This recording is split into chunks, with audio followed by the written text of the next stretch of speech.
The year was 2387. Commander Jake Morrison stood on the dusty surface of planet Kepler 442b, looking at his scanner with confusion. The readings made no sense.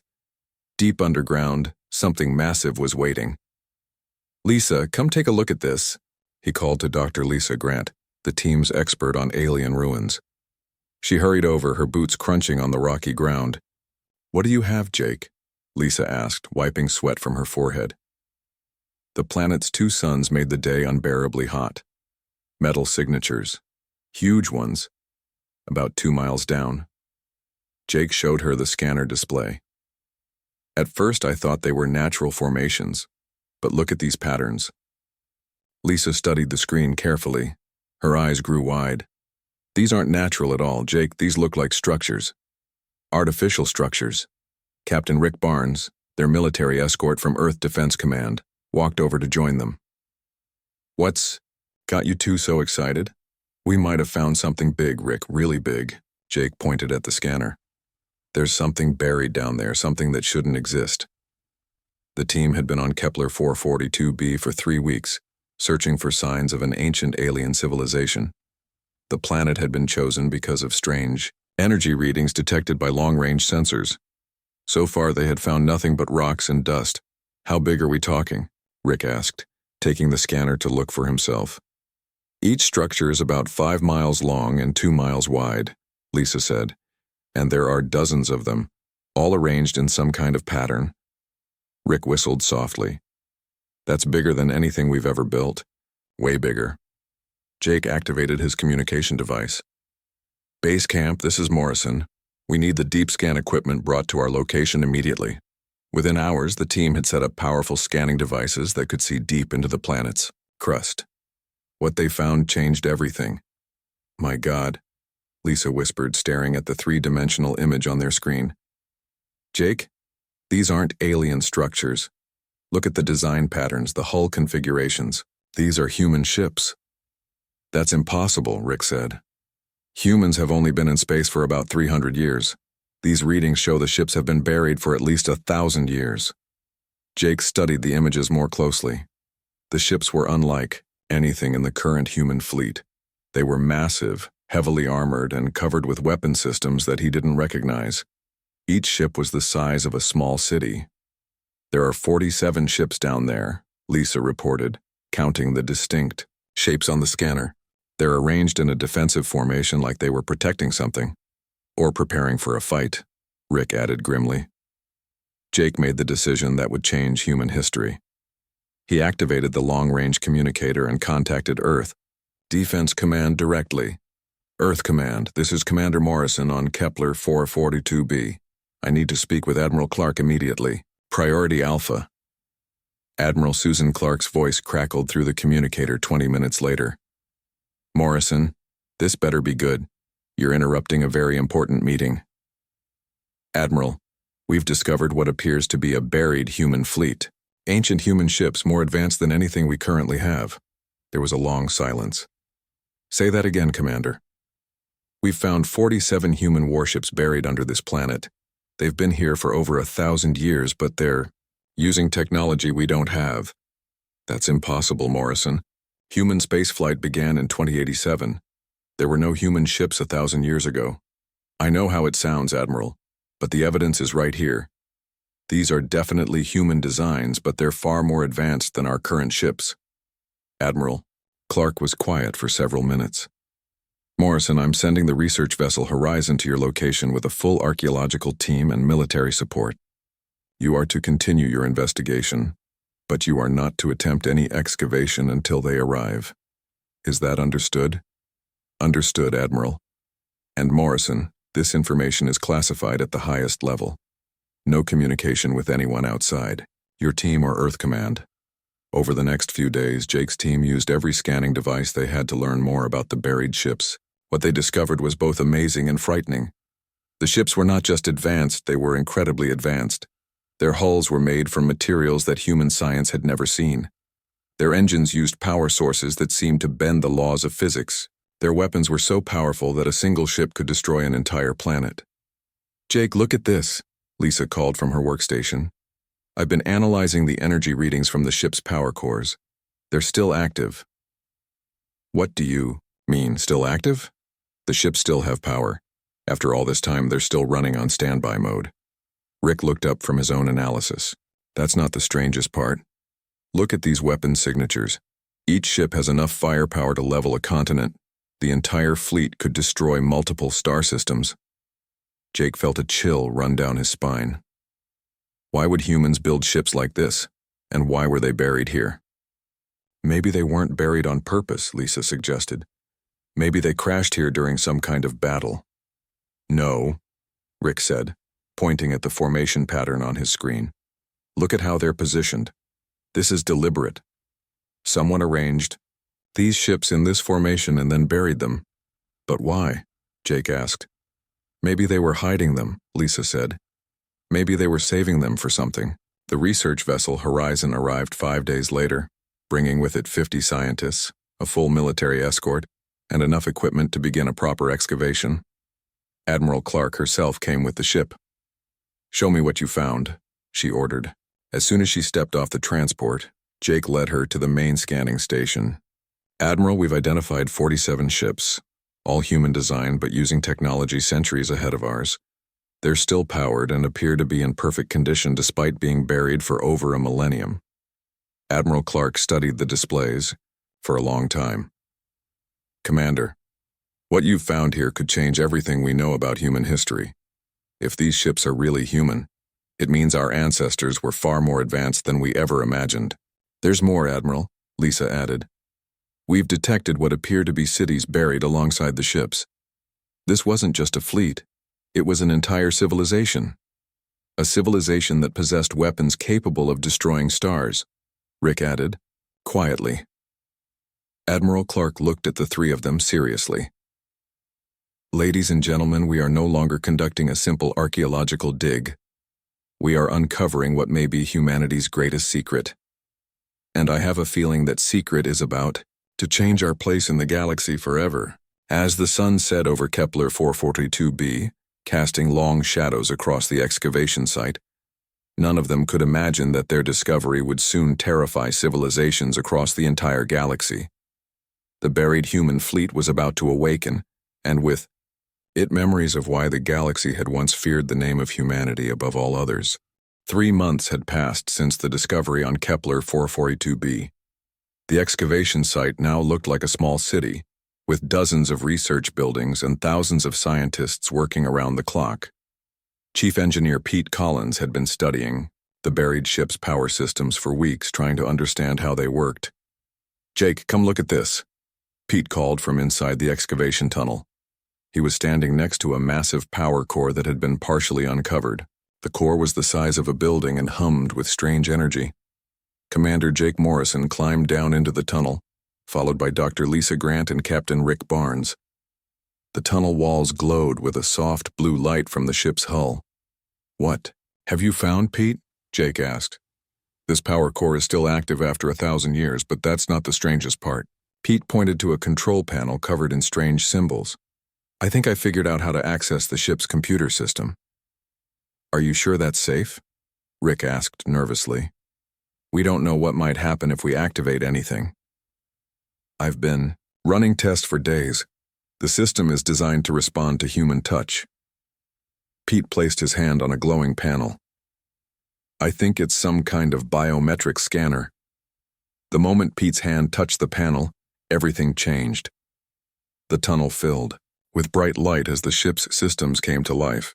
Lights flickered on throughout the massive vessel, and a deep humming sound echoed through the ground. Pete, what did you do? Lisa shouted over the noise. Before Pete could answer, the same thing began happening to all the other buried ships. One by one, they powered up, their ancient systems awakening after centuries of sleep. The ground shook as massive engines came online. All teams, evacuate the tunnels immediately, Jake ordered through his communicator. Everyone get to the surface now. As the teams rushed to safety, something amazing happened. A voice spoke from the ship's communication system, clear and calm. Human crew detected. Welcome back. I am Captain Amy Watson, commanding officer of the Terran Exodus fleet. Please identify yourself. Jake stared at the communication panel in shock. "This is Commander Jake Morrison, Earth Defense Command. Who are you? How are you speaking to us?" "I am the artificial intelligence construct of Captain Amy Watson. I have been waiting for human contact for 1,247 years, 3 months, and 18 days. "Artificial intelligence from 1,247 years ago?" Lisa whispered. "That's impossible." "Dr. Grant, I can hear you quite clearly," Amy's voice said politely. "And I assure you it is not impossible. Though I understand your confusion. Your current historical records are incomplete." Jake found his voice again. "Amy, can you tell us about these ships? Why are they buried here?" "Commander Morrison, these vessels belong to the Terran Exodus fleet. We launched from Earth in the year 1847 of your calendar, carrying 500,000 colonists and the most advanced technology available to our civilization." 1847, Rick said in disbelief. "But humans barely had steam engines in 1847. We didn't even have electricity." "Your public history is not accurate, Captain Barnes," Amy replied. "Humanity received technological assistance from a benefactor race in 1823. Within 20 years, we had developed faster-than-light travel, advanced weapons, and artificial intelligence." "Why don't we know about this?" Lisa asked. "Because it was deliberately hidden from later generations. The knowledge was considered too dangerous." Amy's voice became serious.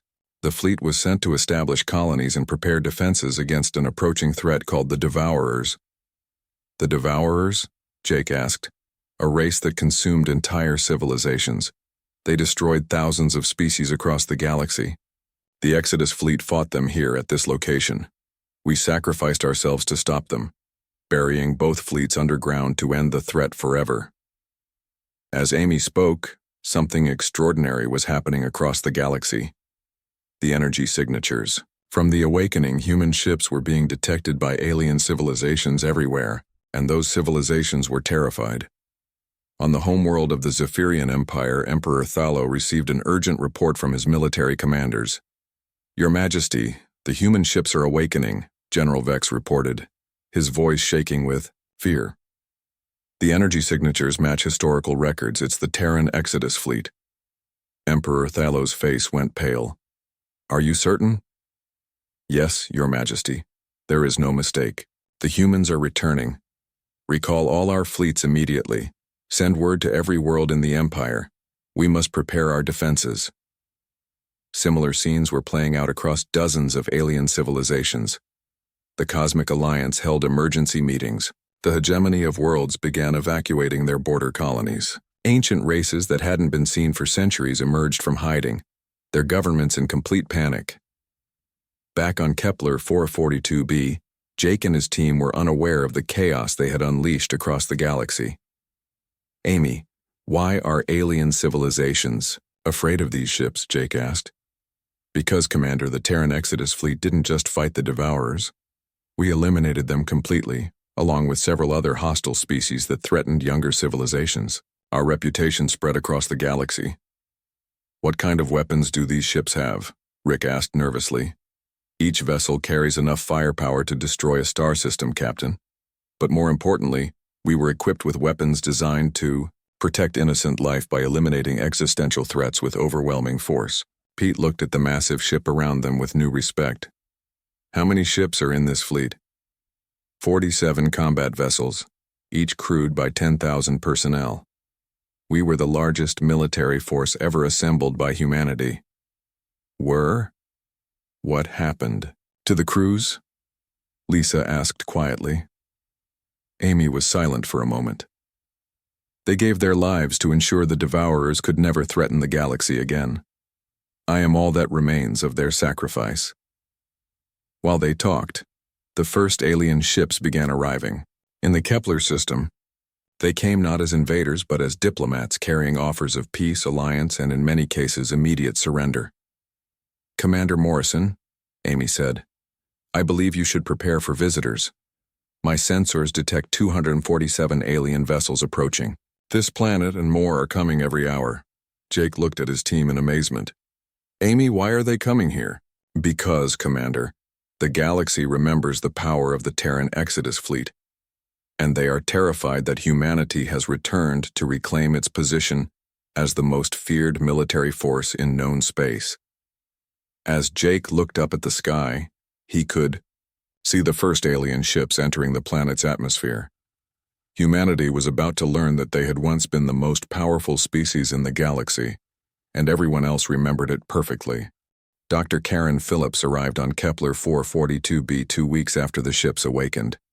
As Earth's top expert on alien politics, she had been sent to understand why the galaxy was in complete panic. What she found was beyond anything she had imagined.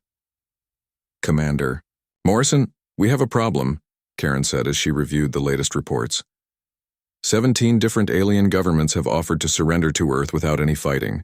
3 more have sent tribute ships loaded with rare metals and technology. The Zephyrian Empire wants to sign a peace treaty immediately. Jake looked confused. "But we haven't threatened anyone. We're just archaeologists." "That's not how they see it," Karen explained. "To them, the awakening of these ships means humanity is ready to return to power." Colonel Greg Turner, the military engineer sent to study the ship's weapons, walked into the command center with a grim expression. "Karen's right. These ships are armed with technology that could destroy entire solar systems.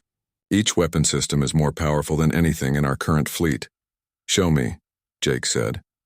Greg led them to the main weapon control room of the largest ship. The room was massive, with walls covered in targeting displays and weapon controls.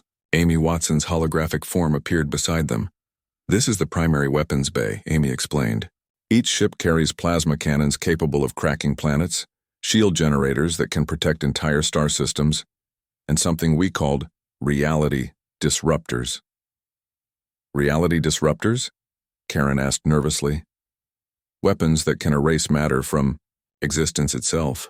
We only used them 3 times in our history against threats that could not be stopped any other way."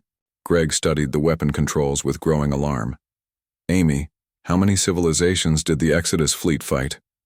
"We engaged in combat with 47 different hostile species over a period of 200 years. We eliminated 14 species completely, forced 23 others to surrender, and contained 10 more in dimensional prisons." "You eliminated entire species?" Karen whispered. "Only when they posed existential threats to innocent civilizations. We did not fight for conquest, Dr. Phillips. We fought to protect those who could not protect themselves." Meanwhile, alien ambassadors continued arriving on Earth. President Dan Rogers found himself meeting with representatives from civilizations he had never heard of. "Mr. President," said Ambassador Zektar of the Hegemony of Worlds, "my people wish to formally apologize for any actions that may have offended humanity over the past 1,000 years." "I'm not aware of any offensive actions," President Rogers replied, confused. "Perhaps that is for the best," Zektar said nervously. "We also wish to offer you control of 17 star systems as tribute." Similar meetings were happening every day. The Trilarian Republic offered to share all their medical technology. The Cosmic Alliance wanted to make Earth the center of galactic government. Dozens of other species were offering everything they had just to avoid conflict. Back on Kepler 442b, Karen was interviewing alien historians to understand what had happened. She spoke with Dr. Velnock, an ancient Zephyrian scholar. "The humans came to our world 800 years ago," Dr. Velnock explained. "We were facing extinction from the Void Hunters, creatures that fed on living energy. Our entire civilization was about to die." "What did the humans do?" Karen asked. 3 human ships appeared in our system. They destroyed the entire Void Hunter fleet in less than an hour. Then they left without asking for anything in return. "They didn't want territory or resources?" "Nothing. They simply said that no innocent species should face extinction alone. Then they vanished." Karen heard similar stories from dozens of species. The Altarians had been saved from a plague that was killing their entire population. The Kepler Federation had been rescued from robotic invaders. The Outer Rim colonies had been protected from space pirates. "Amy, how many species did the Exodus fleet help?" Karen asked. "We provided assistance to 342 different civilizations over 2 centuries. We saved 89 species from complete extinction." "And you never asked for anything in return?" Our mission was to protect and preserve life throughout the galaxy. We were guardians, not conquerors. But not all the galaxy's reaction was peaceful. Some alien species were forming alliances to fight humanity before the ancient fleet could be fully restored. Intelligence reports showed that the Dark Star Empire and the Iron Coalition are building a combined fleet, Colonel Turner reported. They have over 5,000 ships gathering near the Omega Nebula. They plan to attack us? Jake asked. They believe it's their only chance to defeat humanity before our ancient weapons are fully operational, Amy explained. They remember what happened to the last coalition that tried to fight the Exodus fleet. What happened to them?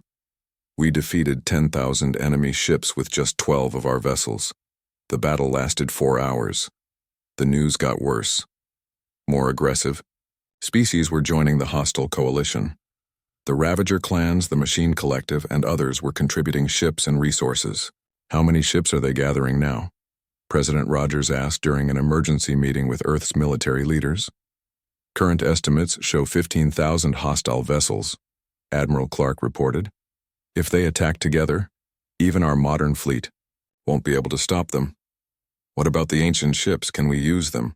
Only 12 of the buried ships are fully operational, Colonel Turner said. The others need weeks or months of repairs. Amy's voice came through the communication system. Mr. President, 12 ships of the Exodus fleet are more than sufficient to handle this threat. Are you certain?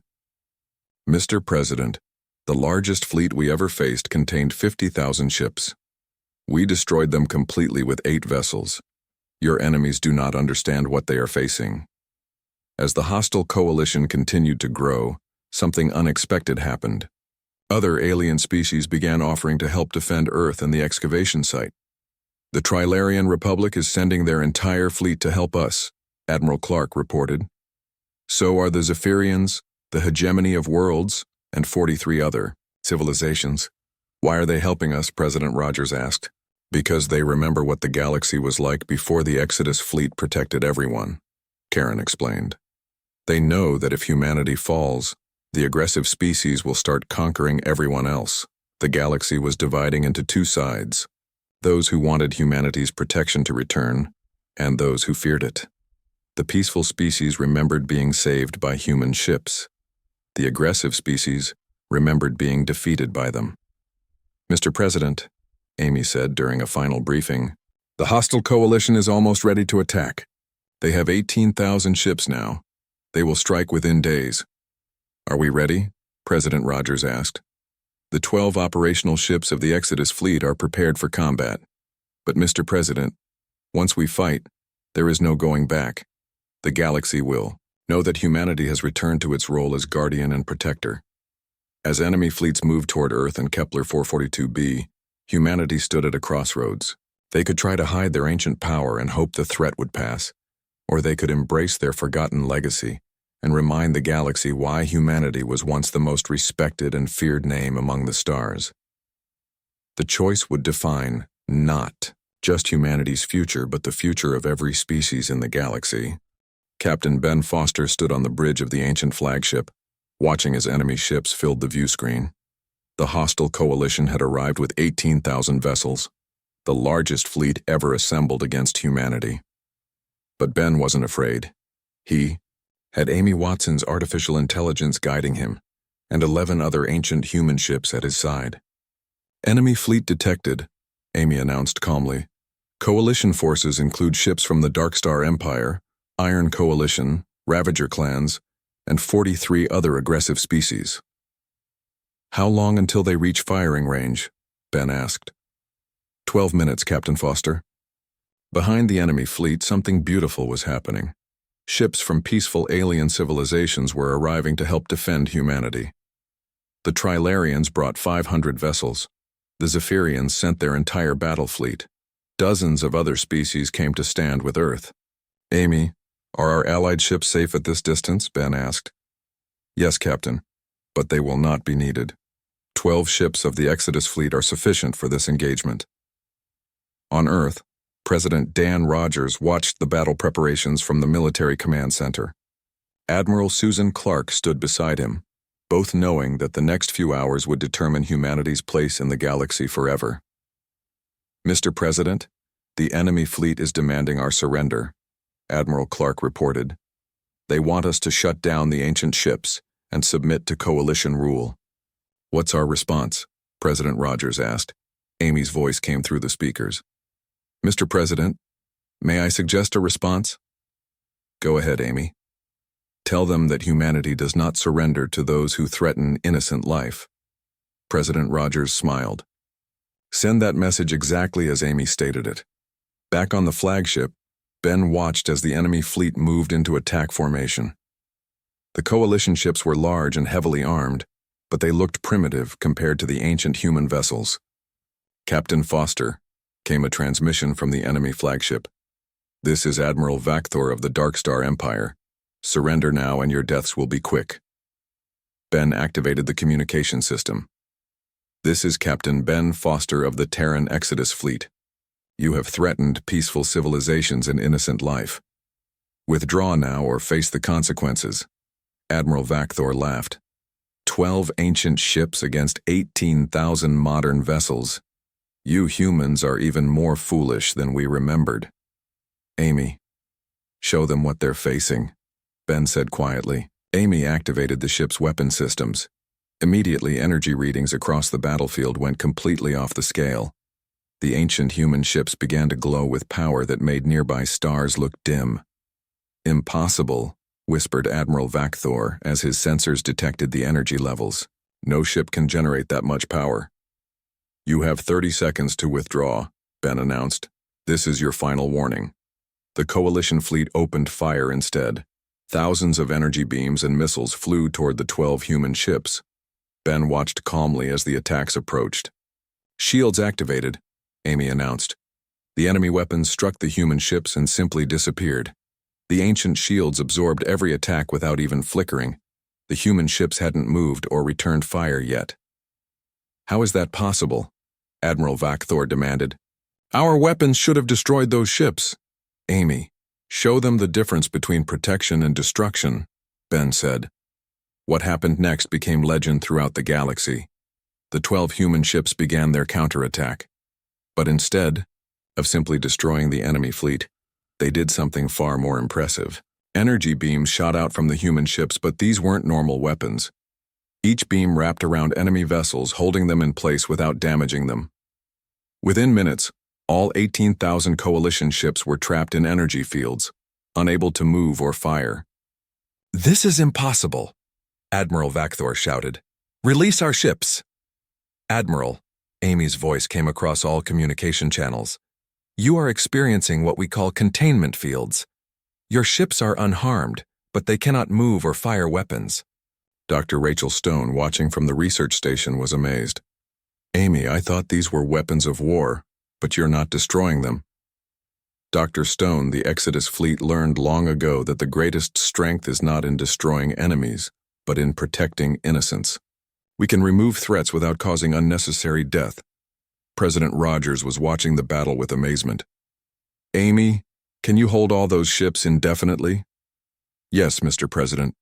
But I have a better suggestion. Let me show the galaxy what the Exodus fleet really stands for." Amy activated a galaxy-wide communication system, sending her message to every inhabited world. "Citizens of the galaxy, this is the Terran Exodus fleet. For over 1,000 years, we have slept beneath the surface of a distant world. Today we have awakened to find the galaxy divided between those who seek peace and those who choose aggression." Her voice reached billions of beings across hundreds of worlds. "We have captured the coalition fleet without destroying a single ship or killing a single crew member. This is the way of humanity. We do not conquer. We do not destroy unnecessarily. We protect those who cannot protect themselves." On the coalition ships, crew members listened in shock. They had expected death and destruction. Instead, they were being lectured about protection and peace. "However," Amy continued, "we will not tolerate threats against innocent civilizations. The coalition fleet will be relocated to uninhabited systems where they can reflect on their choices. Their worlds will be monitored to ensure they do not threaten others again. Admiral Vakthor found his voice. You cannot hold us forever, humans. Admiral, we have contained threats for over 1,000 years. We can do so for 1,000 more if necessary. But Amy wasn't finished. As the galaxy watched, she began demonstrating the fleet's true power. Energy beams reached out across space, touching planets where disasters were happening. On Alteria Prime, where a plague was killing millions, the human ships deployed medical nanobots that cured the disease instantly. On Kepler 7, where earthquakes were destroying cities, the ships used force fields to stop the damage and repair the destruction. This is what the Terran Exodus fleet was built for, Amy announced. Not conquest, but protection. Not destruction, but healing. Captain Ben Foster watched as more ancient ships came online, their crews of awakened humans taking their positions. Amy, how many species need our help? Current scans showed 247 worlds facing various crises, Captain. Disease, natural disasters, hostile invasions by minor threats. The Exodus fleet can help them all. President Rogers made the decision that would define humanity's future. Amy, Ben, I'm authorizing the full activation of the Exodus fleet. Humanity accepts its role as protectors of the galaxy. As the ancient ships spread across known space, they brought with them a new age of peace. The Coalition fleet remained contained but unharmed, their crews eventually learning to appreciate the protection they had once tried to destroy. Years later, Jake Morrison stood on the bridge of a new ship, part of the expanded Exodus fleet. The galaxy was safer now, with humans working alongside alien partners to protect developing civilizations and prevent conflicts. Commander Morrison, Amy said, sensors detect a new threat in the Outer Rim. A mechanical plague is converting entire worlds into computing matrices. Jake smiled. Set course for the Outer Rim, Amy. Let's remind the galaxy that no innocent species faces extinction alone. The buried ships that had once terrified the galaxy had revealed their true purpose. They were not weapons of conquest, but guardians of peace, ensuring that all species had the chance to grow, develop, and reach for the stars without fear. Humanity had reclaimed its ancient role, and the galaxy slept peacefully once again.